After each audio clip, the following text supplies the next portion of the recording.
জানুয়ারি মাস থেকেই শুরু হতে চলেছে নতুন বছর। আর এই নতুন বছরেই জানুয়ারি মাস থেকেই চালু হচ্ছে একাধিক নতুন নিয়ম।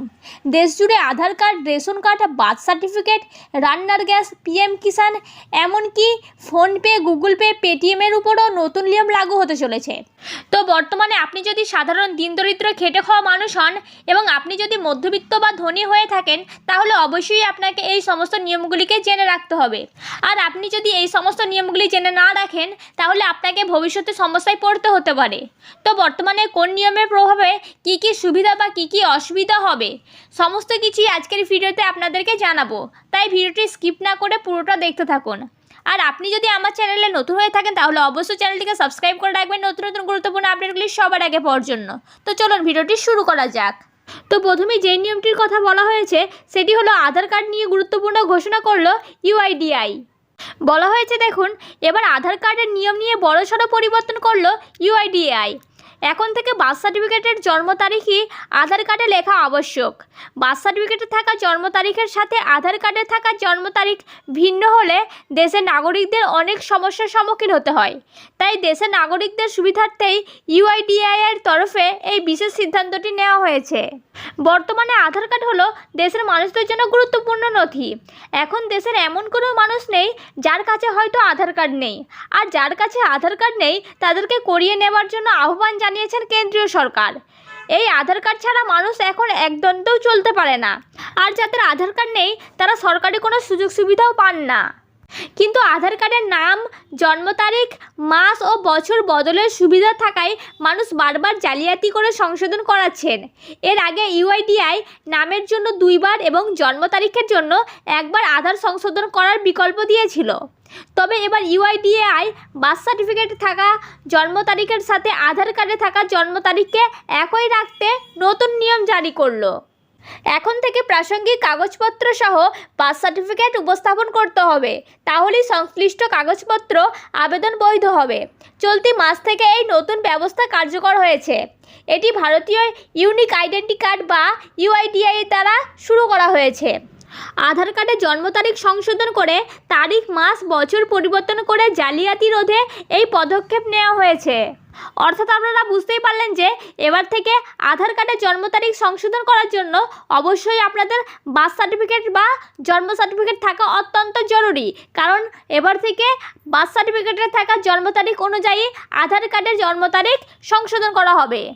এরপরে যে নিয়মটি পরিবর্তন হতে চলেছে সেটি হলো 31শে ডিসেম্বর থেকে চলবে না আর গুগল পে, ফোনপের মতো online payment UPI ID. Online payment app যেমন গুগল পে, ফোনপের বর্তমানে বিলুপ সংখ্যক ব্যবহারকারী রয়েছে। করোনার পর থেকে এই অ্যাপগুলির ব্যবহার কয়েক গুণ বেড়ে গিয়েছে। আজকাল ক্যাবের ভাড়া থেকে 10 টাকার চা সব ক্ষেত্রেই ব্যবহার করা হয় এই ইউপিআই আইডি। এর জেরে অনেকটাই সুবিধা হয়েছে। ক্যাশ না থাকলেও সমস্যা নেই। মাসের প্রথমেই আর ক্যাশ তোলার হিড়িক থাকে না। খুচরোর সমস্যাও পড়তে হয় না। ছোট থেকে বড় এখন সকলেই এই ইউপিআই আইডি ব্যবহার করেন। তবে সম্প্রতি এনপিসিআই এর নির্দেশ জেরে বেশ চিন্তায় পড়েছেন অনেকে। নির্দেশে জানানো হয়েছে বেশ কিছু ইউপিআই আইডি 31শে ডিসেম্বর থেকে নিষ্ক্রিয় হয়ে যাবে। নির্দেশে জানানো হয়েছে যে ইউপিআই আইডি থেকে গত 1 বছর কোনো রকম লেনদেন করা হয়নি সেগুলি নিষ্ক্রিয় হয়ে যাবে। এই সিদ্ধান্ত ইউপিআই আইডির জালিয়াতির ঝুঁকি কমানোর উদ্দেশ্যে নেওয়া হয়েছে। এই সিদ্ধান্তের জেরে 31শে ডিসেম্বর থেকে অনেক ব্যবহারকারীর ইউপিআই আইডি বন্ধ হয়ে যেতে পারে। এই বিষয়ে ভারতের ন্যাশনাল পেমেন্ট কর্পোরেশন থেকে গুগল পে, পেটিএম এবং ফোনপেতে একটি সার্কুলার জারি করা হয়েছে, যাতে এনপিসিআই তৃতীয় পক্ষের অ্যাপ থেকে গুগল পে, ফোনপে এবং পেটিএমকে সেই ইউপিআই আইডি প্রদান করতে বলেছে, যা 1 বছর ধরে সক্রিয় করা হয়নি। আগামী 31শে ডিসেম্বর 2023 থেকে এটি বন্ধ করার নির্দেশ দেওয়া হয়েছে। অর্থাৎ কেউ যদি 1 বছর ধরে কোনো ইউপিআই আইডি দিয়ে লেনদেন না করে থাকেন, তাহলে এটি 31শে ডিসেম্বর 2023-এর পর বন্ধ হয়ে যাবে। এই এনপিসিআই এর সার্কুলার অনুসারে ইউপিআই আইডি বন্ধ করার কারণ ব্যবহারকারীর নিরাপত্তা। আসলে অনেক সময় ব্যবহারকারীরা তাদের পুরনো নাম্বার লিঙ্ক না করে একটি নতুন আইডি তৈরি করেন, যা প্রতারণার কারণ হতে পারে। এমন পরিস্থিতিতে পুরনো আইডি অর্থাৎ যে সকল আইডি বিগত 1 বছর ধরে ব্যবহার করা হয়নি তা বন্ধ করার নির্দেশ দেওয়া হয়েছে এনপিসিআই এর তরফ থেকে। নির্দেশ দিল সুপ্রিম কোর্ট।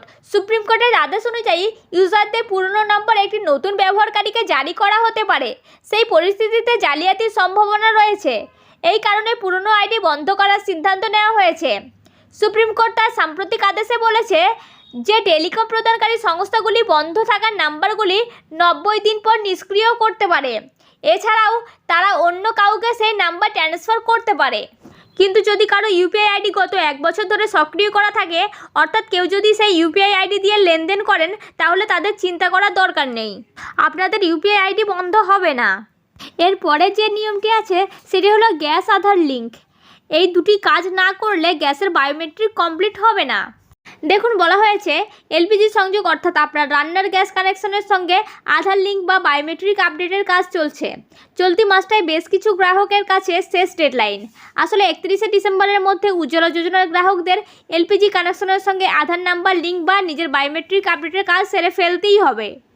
না হলে আগামী জানুয়ারি মাস থেকে রান্নার গ্যাসের ভর্তুকি পাওয়া বন্ধ হয়ে যাবে উজ্জ্বলা যোজনার গ্রাহকদের। বাকি যে গ্রাহকরা অল্প হলেও রান্নার গ্যাসের ভর্তুকি পান তাদেরও আধার লিঙ্ক করাতে হবে। তবে তার জন্য এখনও পর্যন্ত কোনো সময়সীমা বেঁধে দেওয়া হয়নি। কিন্তু জানেন কি, কটা কাজ আছে যা আগাম করে না রাখলে আপনি শত চেষ্টা করলেও নিজের এলপিজি সংযোগের সঙ্গে আধার লিঙ্ক করাতে পারবেন না।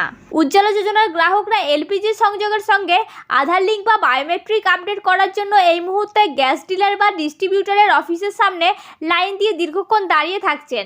শহর থেকে গ্রাম সর্বত্র এই দৃশ্য চোখে পড়ছে।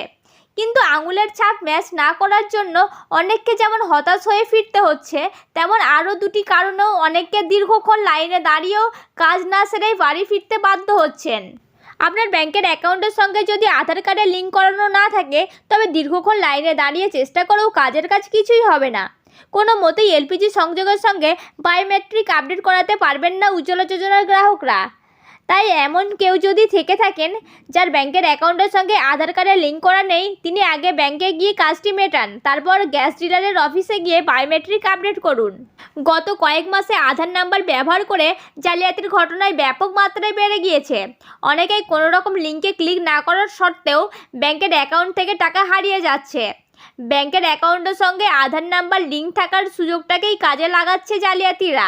এই অবস্থায় গ্রাহকদের অর্থ নিরাপদ রাখতে ইউআইডিআই এর কর্তৃপক্ষ আধার কার্ড লক করে রাখার পরামর্শ দিয়েছে।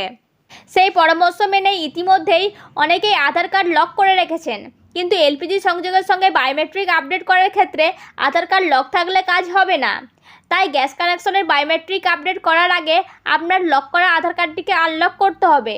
মাথায় রাখবেন, এলপিজি সংযোগের সঙ্গে আধার কার্ড আপডেট করার জন্য আপনাকে যে গ্যাস ডিলারের অফিসে গিয়েই লাইনে দাঁড়িয়ে থাকতে হবে তার কোনো মানেই নেই। আপনি চাইলে অনলাইনেও এই কাজটি সেরে ফেলতে পারেন। এরপরে যে নিয়মটি আছে সেটি দেখুন নিউজ 18 বাংলায় 26শে ডিসেম্বর প্রকাশিত হয়েছে। পিএম কিষাণ এবারে মিলবে 9,000 টাকা, ফসল নষ্ট হলেও মিলবে টাকা। দেখুন, বলা হয়েছে নতুন বছরে কৃষকদের জন্য রয়েছে বড় সুখবর। মোদী সরকার কৃষক সেক্টরকে আরও মজবুত করতে কৃষকদের আয় বৃদ্ধির জন্য 2024-এ একাধিক বড় পদক্ষেপ নিতে চলেছে সরকার। কৃষকরা এবার 6,000 টাকার জায়গায় 9,000 টাকা করে পাবেন। পাশাপাশি ফসলের বীমার সুবিধাও দেওয়া হবে।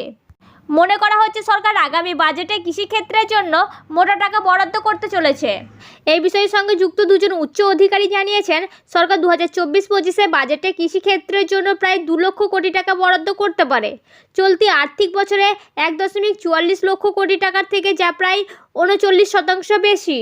মনে করা হচ্ছে পিএম কিষাণ যোজনার টাকা 6,000 টাকা থেকে বাড়িয়ে 9,000 টাকা পর্যন্ত করা যেতে পারে। অর্থাৎ এবার থেকে কৃষকেরা প্রতি মাসে 500 টাকার বদলে পেয়ে যাবেন 750 টাকা। বর্তমানে পিএম কিষাণ যোজনার কৃষকদের অ্যাকাউন্টে 3টি কিস্তিতে বছরে 6,000 টাকা ট্রান্সফার করা হয়। এই ফেব্রুয়ারিতে যোজনার 5 বছর হতে চলেছে। আগামী 5 বছরের জন্য কৃষকদের আয় 50% বৃদ্ধি করার জন্য একাধিক পদক্ষেপ নিতে চলেছে সরকার। কৃষকদের কথা মাথায় রেখে প্রধানমন্ত্রী ফসল বীমা যোজনায়ও বেশ কিছু বদল করা হবে। 2016-তে শুরু হওয়া এই যোজনায় অত্যন্ত কম প্রিমিয়ামে কৃষকদের ফসলের বীমা দেওয়া হয়। এবারের বাজেটে 30% বেশি টাকা বরাদ্দ করা হতে পারে। তবে এখনও পর্যন্ত এই বিষয়ে জানানো হয়নি যে 1 ফেব্রুয়ারিতে হওয়া অন্তর্বর্তী বাজেটে এই টাকা বরাদ্দ হবে নাকি জুলাই মাসে পূর্ণ বাজেটে এই সিদ্ধান্ত নেওয়া হবে। তো এই ছিল আজকের ভিডিও। যদি ভিডিওটি দেখে উপকৃত হন তাহলে অবশ্যই একটি লাইক করবেন, আর ভিডিওটি আপনার ফ্রেন্ড ও আত্মীয়দের মধ্যে শেয়ার করে দেবেন যাতে তাদেরও উপকার হয়। আর আপনি যদি আমার চ্যানেলে নতুন হয়ে থাকেন তাহলে অবশ্যই চ্যানেলটিকে সাবস্ক্রাইব করে রাখবেন নতুন নতুন গুরুত্বপূর্ণ আপডেটগুলি সবার আগে পাওয়ার জন্য। তো দেখা হচ্ছে নেক্সট কোনো ভিডিওতে। ততক্ষণ ভালো থাকুন, সুস্থ থাকুন, ধন্যবাদ।